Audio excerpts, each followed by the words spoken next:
In one of the most significant energy and geopolitical moves of the decade, Tehran and Moscow have signed a $25 billion agreement to build 4 new nuclear power plants in Iran. The announcement came just hours before the United Nations is expected to reinstate sanctions on Iran, creating a sense of urgency and defiance that is resonating far beyond the Middle East. At the signing ceremony in Tianjin, China, the world saw a rare moment of open cooperation between two nations often at odds with the West. Russian President Vladimir Putin greeted his Iranian counterpart, Masoud Pezeshkian, with the formal yet deliberate warmth of leaders conscious of the cameras and the significance of the occasion. Both men described the partnership as strategic, promising to strengthen their country's long-term energy and political ties. According to Iranian state television, the new agreement covers the construction of 4 nuclear reactors, each designed to generate 1,255 megawatts of electricity. This figure is striking because Iran's only existing nuclear facility, the Bushehr plant, currently supplies about 1,000 megawatts, merely a fraction of the country's energy needs. If fully realized, the new plants would more than quintuple Iran's domestic nuclear-based power generation. The timing of the announcement cannot be overlooked. It came on the eve of what European powers describe as the snapback of sanctions, a mechanism within the historic 2015 nuclear accord that automatically reimposes international restrictions if Iran is deemed to be in breach of its commitments. Western governments argue that Tehran's enrichment activities and lack of full transparency have already crossed that line. Tehran, for its part, denies any wrongdoing and insists that its program is strictly civilian. While diplomats debated in New York, the mood in Tehran's bustling Grand Bazaar was more pragmatic. Shopkeepers and residents spoke of electricity shortages, rising prices, and the hope that more nuclear energy would bring stability to the national grid. For many ordinary Iranians, the debate over centrifuges and enrichment levels is distant from their daily concerns.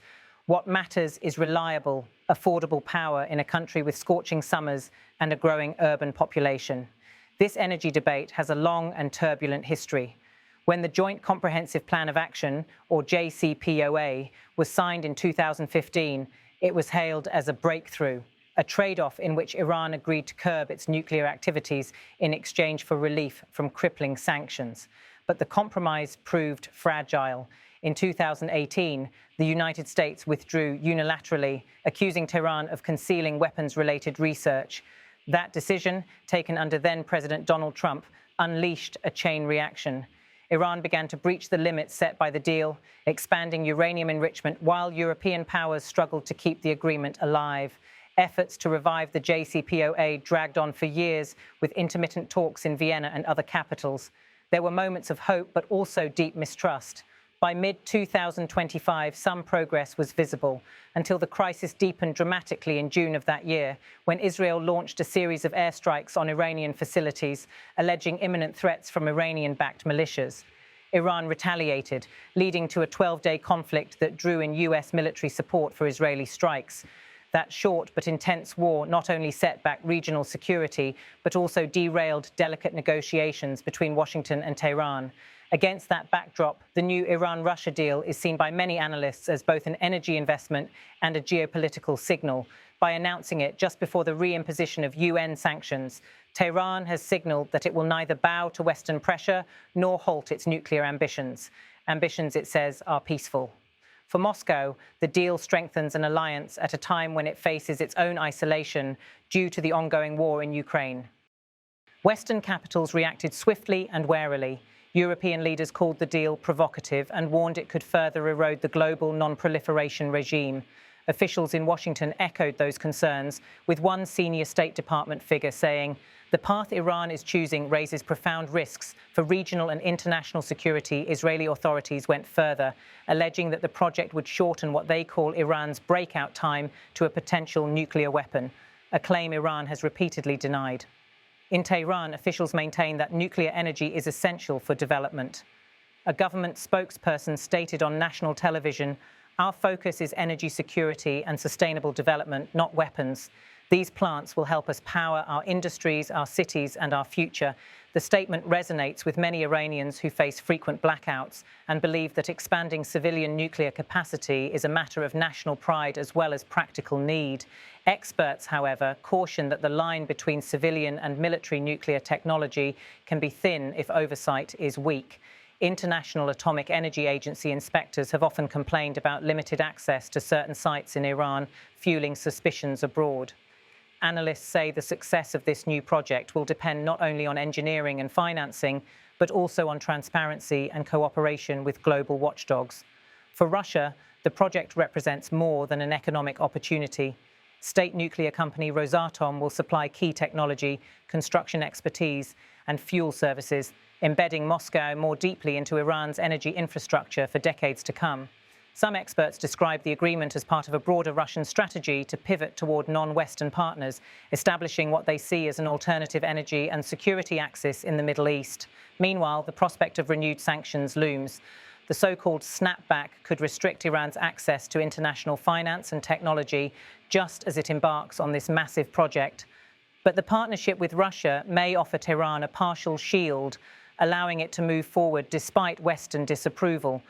On the streets of Tehran, there is a mix of cautious optimism and apprehension.